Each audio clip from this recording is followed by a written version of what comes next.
Congress party के पूर्व अध्यक्ष राहुल गांधी ने कल जितने भी नेता कांग्रेस पार्टी छोड़कर पिछले कुछ सालों में गए हैं उनके वापसी के रास्ते बंद कर दिए हैं।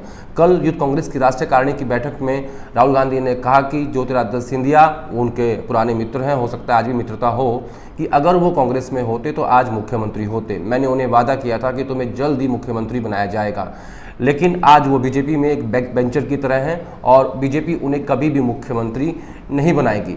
राहुल गांधी ने यह भी कहा कि हम ये नहीं कहते कि घर वापसी का रास्ता बंद है, यानी कांग्रेस में वापसी नहीं हो सकती, लेकिन जो पद वो चाहते थे वो शायद अब मिलना मुश्किल हो जाएगा। यानी ये साफ कर दिया कि अब अगर वो कांग्रेस में आते हैं तो कांग्रेस उन्हें मुख्यमंत्री नहीं बनाएगी। राहुल गांधी ने एक बात का जिक्र और किया कि भाजपा में वो बैक बेंचर बनकर रह गए हैं। दरअसल मार्च 2020 में सिंधिया ने कांग्रेस छोड़ी थी और 22 विधायकों के साथ उन्होंने कमलनाथ की सरकार तोड़ दी थी, लेकिन एक साल पूरा हो गया, अभी तक भी सिंधिया को मोदी सरकार की कैबिनेट में शामिल नहीं किया गया है।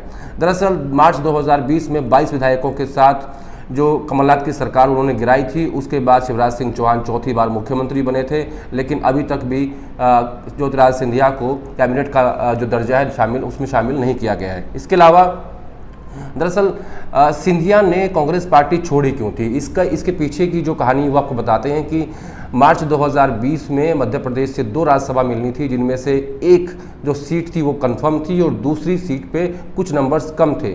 सिंधिया का कहना था कि मुझे जो पहली प्रेफरेंस की सीट है वो दी जाए, लेकिन दिग्विजय सिंह और कमलनाथ ने ऐसा नहीं किया और फाइनली सिंधिया कांग्रेस पार्टी छोड़कर चले गए।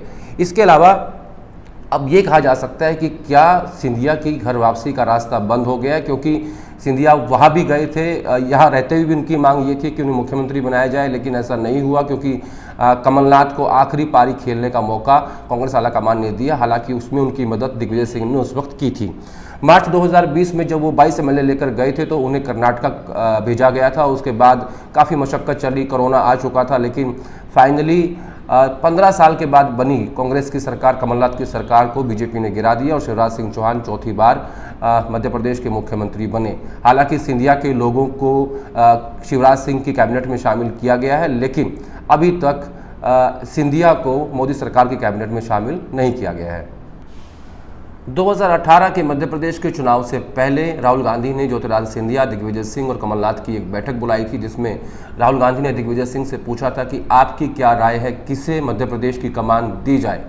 तो दिग्विजय सिंह ने कहा था कि नहीं, जैसा आप तय करेंगे हमें वो मंजूर है। तो राहुल गांधी ने एक बार फिर से पूछा कि दिग्विजय सिंह जी, मैं आपसे आपकी राय पूछ रहा हूँ। तो उस वक्त दिग्विजय सिंह ने ये कहा था कि महाराज सिंधिया जो हैं वो मेरे लिए आदरणीय हैं, लेकिन इनकी आयु इनके साथ है, इनके पास काफ़ी समय है, इसलिए आखिरी मौका कमलनाथ जी को मिलना चाहिए। तो उसके बाद मध्य प्रदेश की जो अध्यक्ष थे उन्हें कमलनाथ को बनाया गया और सिंधिया को स्टार कैंपेनर बनाया गया। उन्होंने पूरे मध्य प्रदेश में घूम घूम कर प्रचार किया और सरकार बनी, लेकिन मुख्यमंत्री बनाया गया कमलनाथ को।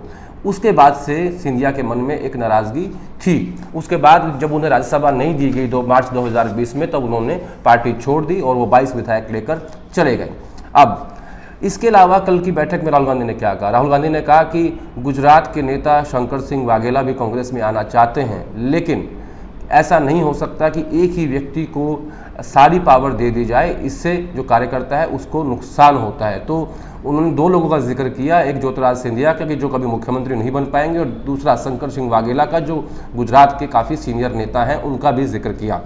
अब राहुल गांधी ने जो नेता कांग्रेस छोड़कर गए हैं उन्हें एक साफ संदेश दे दिया है कि अगर आपकी वापसी भी होती है तो आपको मनचाहा पद यहाँ मिलने वाला नहीं है। यानी बहुत सारे नेता ऐसे हैं जो पार्टी छोड़कर गए हैं, जिसमें से असम के नेता हेमंत बिस्वा शर्मा ने भी कांग्रेस छोड़ी थी, लेकिन उन्हें उम्मीद थी कि असम के वो मुख्यमंत्री बनेंगे, लेकिन नहीं बनाया गया। पिछले 5 साल से असम में बीजेपी की सरकार है। इस बार भी हेमंत बिस्वा शर्मा को मुख्यमंत्री का उम्मीदवार घोषित नहीं किया गया, क्योंकि ये कहा गया है कि गुजरात के मुख्यमंत्री और हेमंत बिस्वा शर्मा इकट्ठे कलेक्टिव लीडरशिप में चुनाव लड़ेंगे। तो इसी तरीके से जो नेता पार्टी छोड़कर गए थे, उन्हें अगर उनकी वापसी होती है तो उनके लिए एक संदेश है कि आपको मुख्यमंत्री जैसे महत्वपूर्ण पद नहीं मिलेंगे, और जो नेता कांग्रेस पार्टी में है उनके लिए भी एक संदेश है कि आने वाले समय में लॉयल्टी का रिवार्ड ज़रूर मिलेगा, जो अभी कांग्रेस पार्टी में है। तो क्या सिंधिया के जरिए राहुल गांधी ने ये संदेश दिया है कि आप भले ही घर वापसी कर लें, लेकिन आपको मनचाहे पद मिलने वाले नहीं हैं? हालांकि ये भी कहा जाता है कि सिंधिया बहुत नज़दीकी मित्रों में से माने जाते हैं राहुल गांधी के। और राज्यसभा सीट के अलावा एक वजह और थी उनकी नाराज़गी की कि जब उन दिनों राहुल गांधी ने अपना फ़ोन नंबर चेंज किया था और वो नंबर सिंधिया के पास नहीं था, और उसी के बाद जब सिंधिया ने पार्टी छोड़ दी थी तो संसद में राहुल गांधी ने कहा था कि वो मेरे ऐसे मित्र हैं कि वो मेरे घर कभी भी आ सकते हैं, उनके लिए मेरे दरवाजे खुले हैं। अब लगभग 1 साल के बाद राहुल गांधी ने प्रतिक्रिया दी है कि वो बीजेपी के बैक बेंचर हैं और बीजेपी उन्हें कभी सीएम नहीं बनाएगी।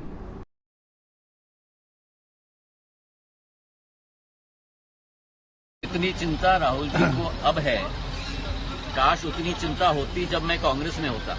इससे ज्यादा मुझे कुछ कहने की जरूरत नहीं।